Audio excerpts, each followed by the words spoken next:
ರಾಜ್ಯದಲ್ಲಿ BPL card ರದ್ದತಿ ಸಾಕಷ್ಟು ಕೋಲಾಹಲ ಸೃಷ್ಟಿಸಿತ್ತು. ಸದ್ಯ ರಾಜ್ಯ ಪಡಿತರ ವಿತರಣಾ ವ್ಯವಸ್ಥೆಯಲ್ಲಿ ದೊಡ್ಡ ಮಟ್ಟದ ಲೋಪದೋಷ ಕಂಡುಬರ್ತಿದೆ.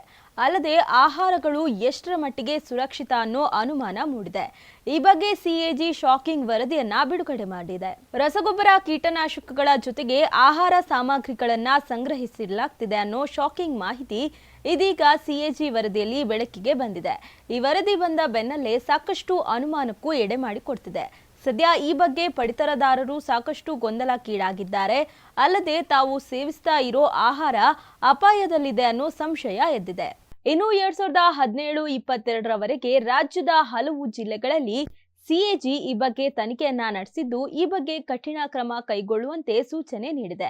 ಅಲ್ಲದೆ 2017 ಹಾಗೂ 22 ಬಾಯಲ್ಲಿಟ್ರೆ ಬೆಣ್ಣೆಯಂತೆ ಕರಗುವ ಜೀನಿ ರಾಗಿ ಬಿಸ್ಕತ್ ಹಾಗೂ ಮಕ್ಕಳಿಗೆ ವಿಶೇಷವಾಗಿ ತುಪ್ಪ ಮತ್ತು ಬೆಣ್ಣೆಯೊಂದಿಗೆ ತಯಾರಿಸಿದ ರಾಗಿ ಸರಿ ಹಿಟ್ಟಿನ ಬಿಸ್ಕತ್ ರವರೆಗೆ ವಿಧಾನಸಭೆಯಲ್ಲಿ ಮಂಡಿಸಲಾದ ಸಾರ್ವಜನಿಕ ವಿತರಣಾ ವ್ಯವಸ್ಥೆಯ ಸರಬರಾಜು ನಿರ್ವಹಣೆ ಮೇಲಿನ ಲೆಕ್ಕ ಪರಿಶೋಧನೆಯಲ್ಲಿ ಪಡಿತರ ಆಹಾರ ಧಾನ್ಯದ ಸಂಗ್ರಹಣೆ, ಸಾಗಾಣಿಕೆ ಮತ್ತು ಅದರ ನಿರ್ವಹಣೆ ಹಾಗೂ ನ್ಯಾಯಬೆಲೆ ಅಂಗಡಿಗಳಲ್ಲಿ ಕೆಲಸ ನಿರ್ವಹಣೆಯಲ್ಲಿ ಸಾಕಷ್ಟು ಅವ್ಯವಹಾರ ಮತ್ತು ಎಡವಟ್ಟು ಆಗಿರುವುದನ್ನ ಸಿಎಜಿ ಪತ್ತೆ ಮಾಡಿದೆ.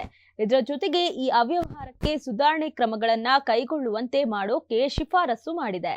ಅಂದಹಾಗೆ ನ್ಯಾಯಬೆಲೆ ಅಂಗಡಿಗಳಲ್ಲಿ ಮೂಲಭೂತ ಸೌಕರ್ಯಗಳ ಕೊರತೆ ಹೆಚ್ಚಾಗಿದೆ. ಇದರ ಜೊತೆಗೆ ಆಹಾರ ಸಾಮಗ್ರಿಗಳನ್ನ ಕೀಟನಾಶಕಗಳ ಜೊತೆ ಸಂಗ್ರಹಿಸಿ ಇಟ್ಟ ಉದಾಹರಣೆಗಳು ಸಾಕಷ್ಟು ಇವೆ. ಹೀಗಾಗಿ ಆಹಾರ ಸಂಗ್ರಹಣೆಯಲ್ಲಿ ಸರಿಯಾದ ಕ್ರಮದಲ್ಲಿ ಫಾಲೋ ಮಾಡಲಾಗ್ತಿಲ್ಲ ಅಂತ ಸಿಎಜಿ ವಿರೋಧಿಸಿದೆ.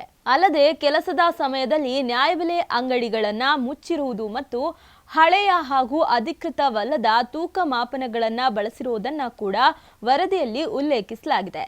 ಹಾಗೆಯೇ ಪಡಿತರ ಆಹಾರ ಸಾಮಗ್ರಿಗಳನ್ನ ಸಾಗಾಟ ಮಾಡುವಾಗ ಅಧಿಕೃತ ವಾಹನ ಬಿಟ್ಟು ಸ್ವಂತ ವಾಹನ ಬಳಸಿರುವುದು ಕೂಡ ಗೊತ್ತಾಗಿದೆ.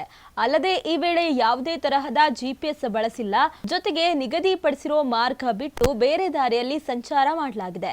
ಇನ್ನು ಇಂತಹ ಅಕ್ರಮಗಳು ಆಗಿದ್ರೂ ಕೂಡ ಯಾವುದೇ ಬಿಲ್ ಚುಕ್ತಾ ಮಾಡಿಲ್ಲ. ಇನ್ನು ಅಕ್ರಮಗಳು ಕಂಡುಬಂದಾಗ ವಶಕ್ಕೆ ಪಡೆದುಕೊಂಡ ದಾಸ್ತಾನುಗಳಿಗೆ ತಕ್ಷಣವಾಗಿ ಯಾವುದೇ ಕ್ರಮ ಕೈಗೊಳ್ಳದೆ ಅದನ್ನ ವೇಸ್ಟ್ ಮಾಡಲಾಗಿದೆ. ಹೀಗಾಗಿನೇ ಸಿಎಜಿ ಅಧಿಕಾರಿಗಳಿಗೆ ಬಿಸಿ ಮುಟ್ಟಿಸಿದೆ. ಆಹಾರ ಧಾನ್ಯಗಳ ಒಟ್ಟಾರೆ ತೂಕದಿಂದ ಅದರ ಚೀಲಗಳ ತೂಕ ತೆಗೆದ್ರೆ ಆಹಾರ ಧಾನ್ಯಗಳ ಸರಿಯಾದ ತೂಕ ಸಿಗುತ್ತೆ. ಆದ್ರೆ ಈ ಕ್ರಮವನ್ನ ಯಾವ ಅಧಿಕಾರಿಗಳು ಕೂಡ ಅನುಸರಿಸಿಲ್ಲ. ಹೀಗಾಗಿ 11.84 ಕೋಟಿ ರೂಪಾಯಿಯಷ್ಟು ಆಹಾರ ಧಾನ್ಯಗಳು ಪಡಿತರದಾರರ ಕೈಗೆ ಕಡಿಮೆ ಪೂರೈಕೆಯಾಗಿದೆ ಅನ್ನೋದನ್ನ ಕೂಡ ಸಿಎಜಿ ಹೇಳಿದೆ. ಇನ್ನು ತಿಂಗಳು ಪೂರ್ತಿ ನ್ಯಾಯಬೆಲೆ ಅಂಗಡಿಗಳನ್ನ ಮುಚ್ಚಿರುವುದು, ಪಡಿತರ ನೀಡದಿರುವುದು ಅಲ್ಲದೆ ಜನರಿಗೆ ಮೆಸೇಜ್ ಮೂಲಕ ಯಾವುದೇ ಮಾಹಿತಿ ಅಥವಾ ಸೂಚನೆ ನೀಡದೇ ಇರೋದು ಕೂಡ ಗೊತ್ತಾಗಿದೆ. ಸದ್ಯ ಈ ಎಲ್ಲ ಅಕ್ರಮಗಳನ್ನ ಸಿಎಜಿ ಪತ್ತೆ ಮಾಡಿದ್ದು, ಅಧಿಕಾರಿಗಳ ವಿರುದ್ಧ ಕಠಿಣ ಕ್ರಮ ಕೈಗೊಳ್ಳುವಂತೆ ಸಿಎಜಿ ಸೂಚನೆ ನೀಡಿದೆ. ಇನ್ನು ಈ ಕುರಿತು ರಾಜ್ಯದ ಬೀದರ್, ಮಂಡ್ಯ, ಗದಗ, ರಾಯಚೂರು ಜಿಲ್ಲೆಗಳಲ್ಲಿ ತನಿಖೆ ನಡೆಸಿ ಹೆಚ್ಚಿನ ತನಿಖೆಗೆ ಸೂಚಿಸಲಾಗಿದೆ.